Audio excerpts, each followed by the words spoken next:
elle est complètement gaga de son petit garçon. Le 9 février dernier, la princesse Eugénie a donné naissance à son premier enfant, un petit garçon prénommé Auguste, né de son mariage avec Jack Brooksbank. Un heureux événement pour les jeunes parents très connectés, qui ne manquent jamais de partager des clichés de leur bébé, notamment sur Instagram. Après les premiers clichés pour présenter officiellement ce petit enfant royal au monde, la petite fille d'Elisabeth II avait célébré sa première fête des mères avec un cliché de son fils allongé au milieu des fleurs. Et pour ses 31 ans, elle a dévoilé de nouvelles photos, aussi attendrissantes les unes des autres.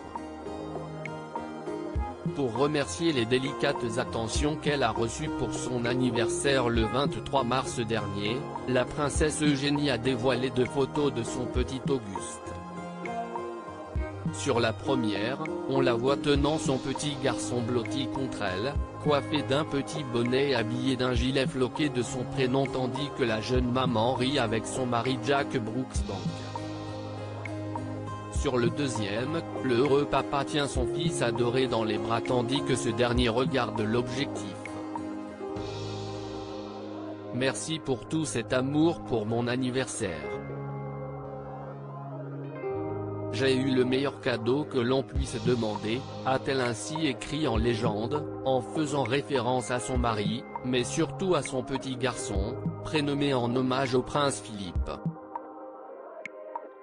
La princesse Eugénie a accouché par césarienne, véritable maman poule. La princesse Eugénie semble plus épanouie que jamais avec sa petite famille, elle pour qui l'accouchement n'a pourtant pas été de tout repos. Tandis que sa cousine Zara Tinedo l'a récemment accouché de son fils Lucas dans sa salle de bain, il se trouve que la fille de Sarah Ferguson, elle, a dû avoir recours à une césarienne, et ce à cause de ses problèmes de dos. Opérée pour une scoliose à l'âge de 12 ans, la princesse Eugénie n'a en effet pas pu accoucher naturellement, tandis que la scoliose peut rendre la péridurale plus difficile car l'espace peut être relativement étroit entre 2 vertèbres, même si elle n'est pas impossible.